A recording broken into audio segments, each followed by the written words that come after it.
Le murmure avait commencé un mardi à 2h17 du matin.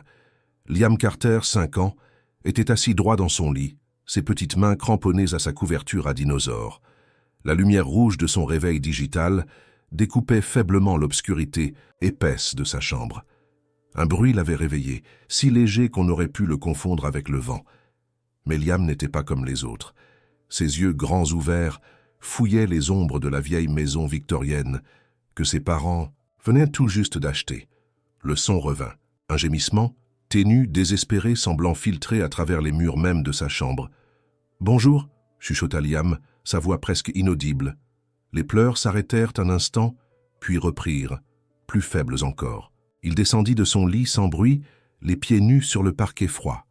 Attiré comme par un fil invisible, il s'approcha du mur et y colla son oreille. Le son était plus clair maintenant. Ce n'était pas humain. Cela ressemblait à un chien. « Tu es coincé, pas vrai ?» Le mur sembla lui répondre par un nouveau gémissement. Liam caressa le papier peint du bout des doigts, cherchant une ouverture. N'en trouvant aucune, il fronça les sourcils. « Je t'aiderai. Je ne te laisserai pas un seul. » Le lendemain matin, la lumière douce du jour filtrait dans la cuisine où Olivia préparait des crêpes. Daniel versait du café. La conversation sur les rénovations du week-end fut interrompue par l'arrivée de Liam, toujours en pyjama, les yeux cernés. « Chérie, tu n'as pas bien dormi ?» demanda sa mère, inquiète. Il grimpa sur une chaise, le visage sérieux. « Il y a un chien qui pleure dans mon mur. » Daniel sourit. « Mon pote, ce sont sûrement les craquements de la maison. Ces vieilles bâtisses font toutes sortes de bruits. » Mais Liam secoua la tête avec insistance. « Non, c'est un vrai chien. Elle est enfermée et elle a peur. » Olivia posa une assiette devant lui. « Mon cœur, il ne peut pas y avoir de chien dans les murs. C'est impossible. »« Elle est là, » répondit-il calmement. « Je lui ai parlé toute la nuit. Elle a très soif. » Les parents échangèrent, un regard inquiet. Liam faisait parfois des rêves très vivaces, mais celui-ci semblait plus profond. Daniel tenta de le rassurer. Après le petit déjeuner, on montera écouter ensemble. Peut-être que ce sont juste les tuyaux. Liam acquiesça sans grande conviction, repoussant ses crêpes sans les toucher. Après le repas, Daniel suivit son fils à l'étage. Tous deux restèrent silencieux dans la chambre, à l'écoute. 10 minutes passèrent, rien.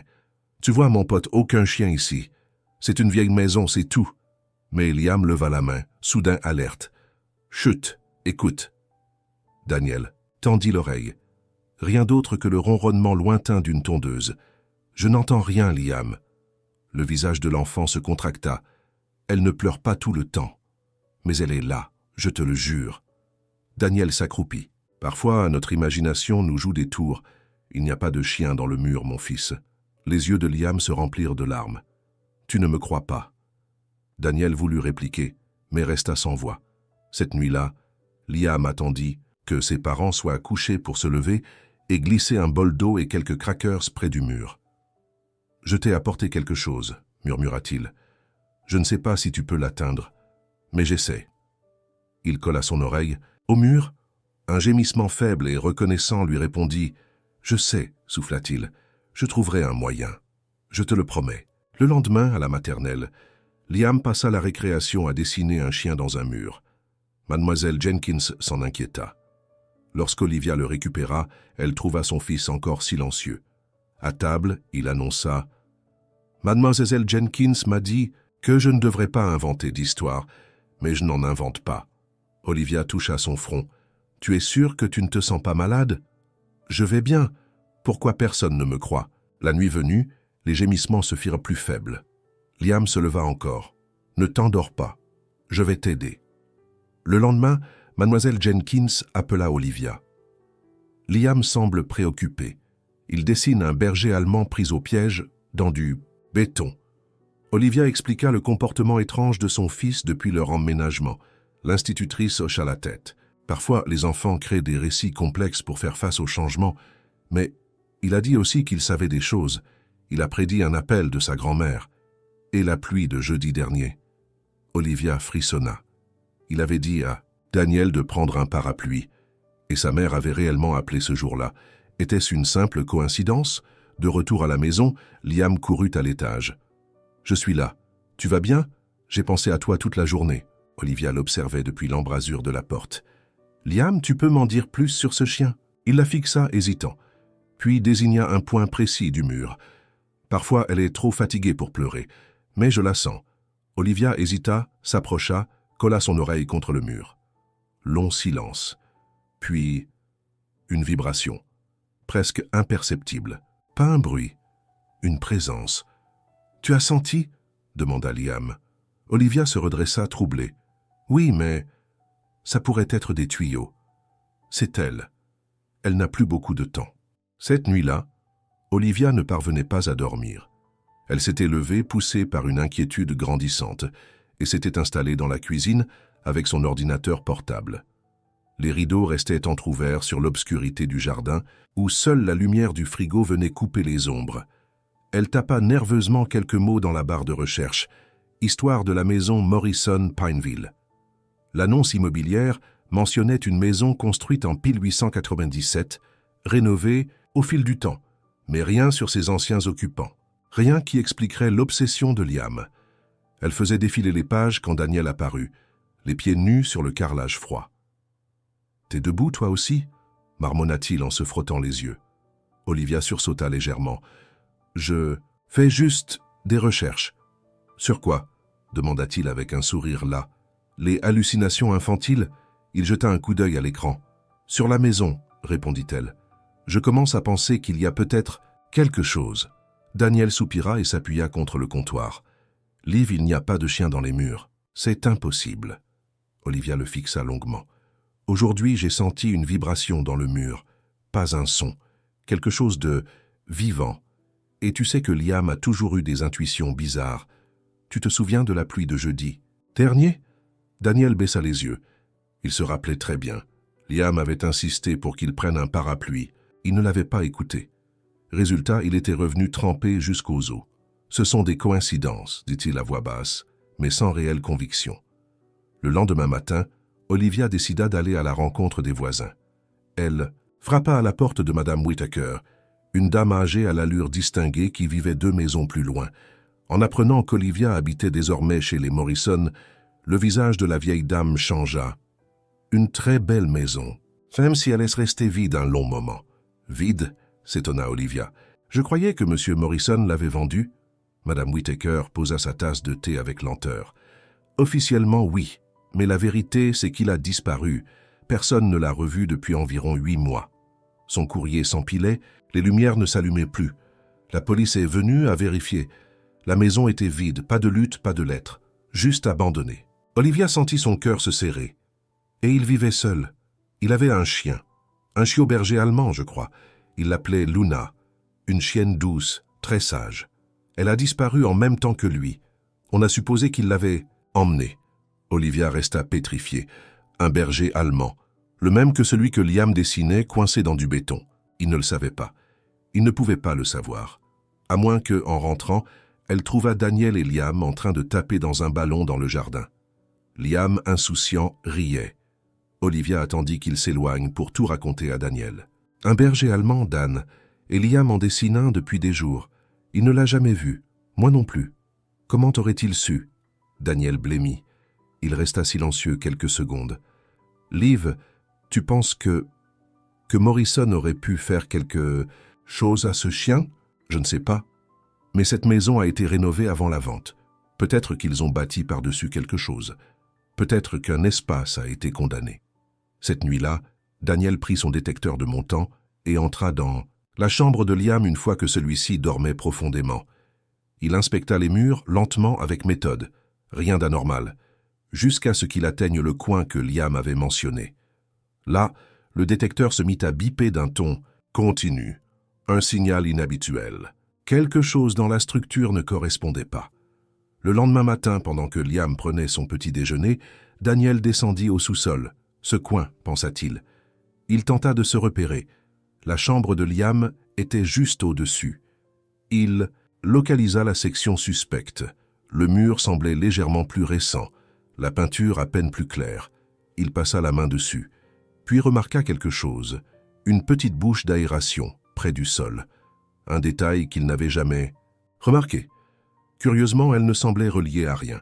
Il s'agenouilla, approcha sa lampe torche. À travers les fines ouvertures, Il ne vit d'abord que de l'ombre, puis un reflet, minuscule, métallique. Il pencha un peu plus, et là, il l'entendit.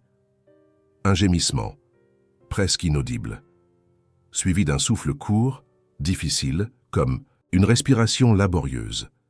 Daniel recula brusquement, manquant de laisser tomber sa lampe. Il se releva, le cœur battant. Mon Dieu, Liam avait raison. Olivia tenait sa lampe torche entre ses dents, les mains plongées dans les recoins poussiéreux du grenier.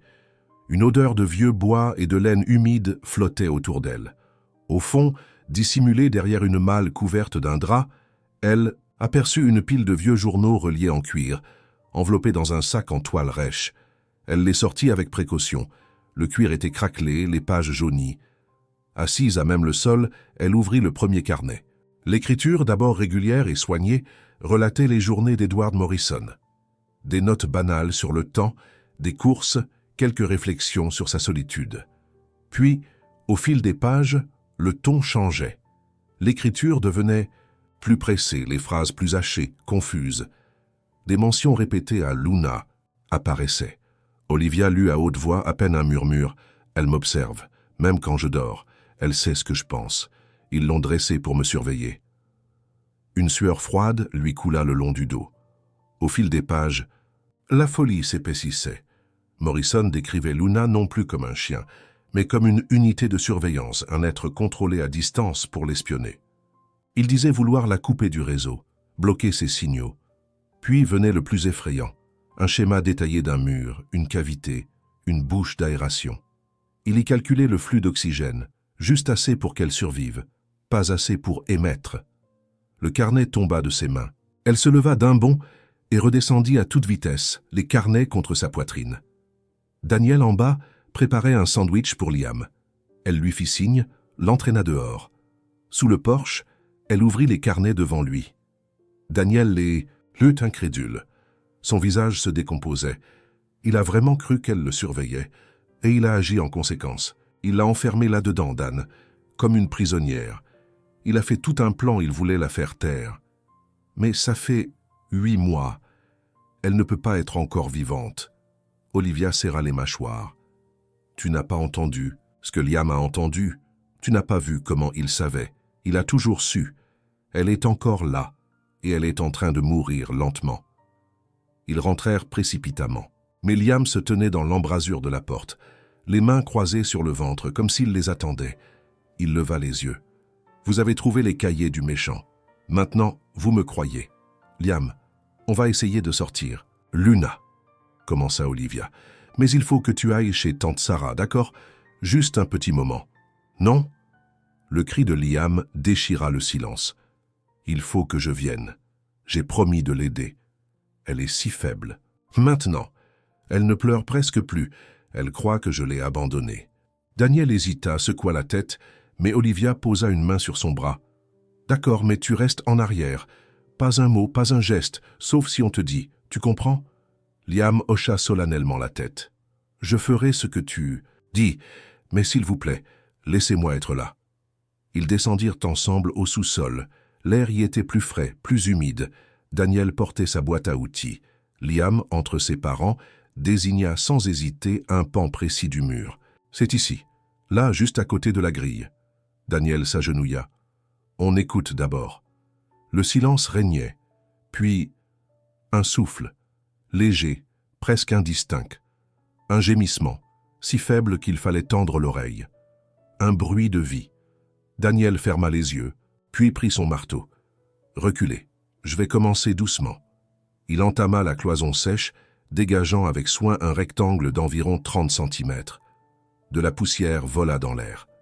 Quand le trou fut assez large, il braqua sa lampe torche à l'intérieur. Son souffle se coupa. Derrière la cloison se trouvait un espace exigu, insalubre, formé entre les fondations anciennes et le mur rénové. Au fond de cet abri grotesque, un corps recroquevillé, maigre à l'extrême. Une touffe de poils brun noir. Un souffle. Oh Seigneur, elle est vivante. Liam s'était agenouillé. Luna, je t'ai dit que je reviendrais. Tu peux sortir maintenant. La chienne leva faiblement la tête. Ses yeux cavés se posèrent sur lui, et lentement sa queue frappa le sol. « Recule, Liam, dit Daniel inquiet. Un chien piégé peut être imprévisible, mais Luna ne montra aucun signe d'agressivité. Au contraire, elle tenta de ramper comme pour s'approcher. Ses pattes tremblaient. Olivia se précipita à l'étage, revint avec un bol d'eau. Liam le prit et le tendit prudemment. Luna lapa, sa langue sèche balayant le fond du récipient. « Pas trop à la fois, mon cœur, elle est très affaiblie. » Au loin, une voiture se gara dans l'allée. Le docteur Martinez, alerté par téléphone, entra sans perdre une seconde. Elle resta figée à la vue de la scène. Depuis combien de temps? 8 mois. Elle se pencha, examina Luna à travers l'ouverture. Je vais devoir la faire sortir avec précaution. Elle pourrait avoir des lésions internes. Mais Luna fixait Liam, et c'est à lui qu'elle répondit. Pas aux vétérinaires, pas aux adultes, comme si elle puisait sa force uniquement de sa présence. Docteur Martinez fronça les sourcils. Elle vous regarde. Liam, tu veux t'asseoir là où elle peut te voir pendant qu'on la sort? Liam se plaça juste à côté du trou. Tu vas bientôt sortir, Luna. Tu es forte. Daniel agrandit l'ouverture. Olivia apporta une couverture. Luna fut sortie avec une douceur extrême, déposée sur un tissu doux comme un trésor précieux. Elle était si maigre, si faible, que personne ne comprenait comment elle avait survécu. Mais elle avait tenu. Pour lui, appelle une clinique. De garde. Vite, je vais avec elle, dit Liam, les yeux brillants. Et personne n'osa dire non. La clinique vétérinaire du docteur Martinez était modeste, mais bien équipée. À leur arrivée, Carlos, l'assistant, attendait déjà, alerté durant le trajet. Ses yeux s'écarquillèrent à la vue de Luna, squelettique, enroulée dans une couverture. Il ouvrit immédiatement la salle d'examen nez ruin. Le docteur Martinez n'avait pas perdu une seconde. Perfusion, antibiotiques, couverture chauffante. Prépare les analyses. Tandis que l'équipe s'activait autour de Luna, Olivia, Daniel et Liam attendaient dans la petite salle de réception. Liam restait immobile, le regard figé sur la porte fermée. Daniel finit par rompre le silence. « Comment tu as su qu'elle était là, Liam ?» Liam haussa les épaules, puis répondit avec une simplicité troublante. « Je l'ai entendue. Et je savais qu'elle s'appelait Luna. » Olivia fronça les sourcils. « Mais on ne t'a jamais dit son nom. »« Je le savais, c'est tout. » Elle me l'a dit, pas avec des mots, mais je le savais. Avant qu'il ne puisse l'interroger davantage, la porte s'ouvrit. Le docteur Martinez entra, l'air fatigué mais plus serein. Elle est stabilisée. Elle a reçu des fluides et des antidouleurs. Elle est encore très faible, mais elle s'accroche. « Puis-je la voir ?» demanda aussitôt Liam. Le docteur Martinez hésita, puis hocha la tête. Quelques minutes seulement. Dans la salle d'examen, Luna était étendue sur une table chauffante. Des capteurs reliant son frêle corps à des moniteurs. Malgré la pâleur de son regard, lorsqu'elle aperçut Liam, sa queue remua faiblement. Le garçon s'approcha, posa une main légère sur sa tête. « Tu es en sécurité maintenant. Ils vont te guérir. » Le docteur Martinez observa la scène, troublé. Elle réagit à lui comme à personne d'autre. « Il y a entre eux un lien que je ne comprends pas. » Olivia répondit doucement. « Il a toujours été spécial, intuitif. Mais ça, c'est différent. » Le lendemain, dès l'aube, la famille revint. Luna avait passé la nuit sous surveillance. Ses signes vitaux restaient fragiles, mais constants. Lorsqu'elle aperçut Liam entrer, ses yeux s'illuminèrent. Elle se redressa légèrement, luttant contre la faiblesse. « Elle vous a attendu toute la nuit », confia Carlos. Jour après jour, une routine s'installa. Liam allait à l'école le matin. Olivia le récupérait à midi pour qu'il passe les après-midi avec Luna. Daniel les rejoignait le soir. Sous leurs yeux, Luna reprenait vie, lentement. Elle acceptait de manger, d'abord de très petites portions, puis de plus en plus consistantes. Elle réapprenait à bouger, à faire confiance. Une semaine après son sauvetage, elle tenta de se lever. Tout le monde s'arrêta de respirer. Elle chancela, s'effondra, puis essaya de nouveau.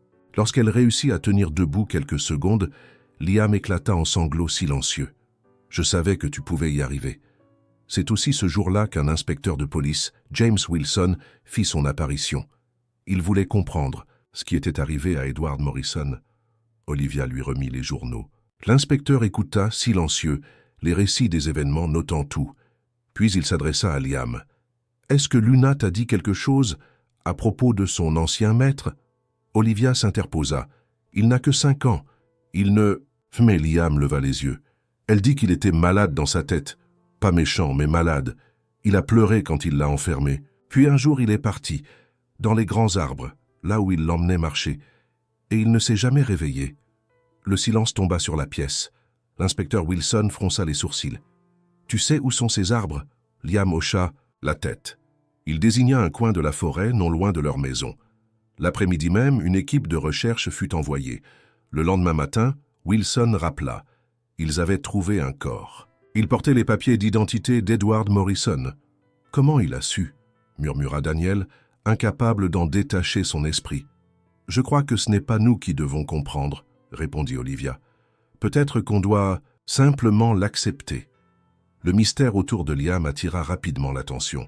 Les médias, les curieux, les passionnés d'animaux affluèrent. Carlos soupira en installant des rideaux plus épais à la clinique. Sur Internet, il l'appelle « le chuchoteur de chiens ». Dr Martinez fulmina.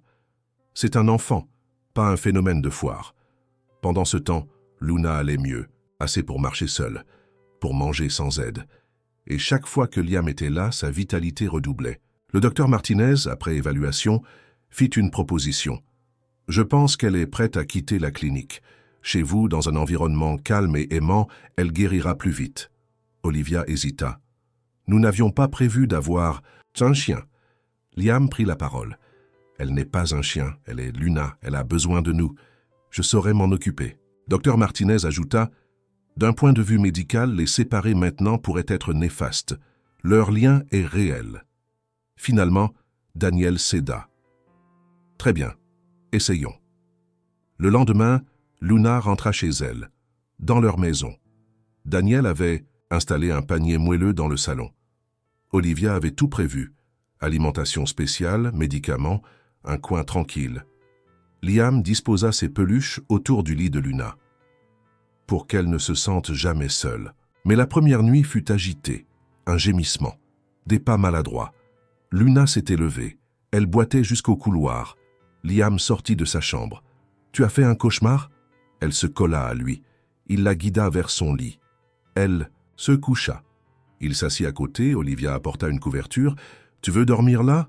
Juste cette nuit, pour qu'elle sache qu'elle n'est plus seule.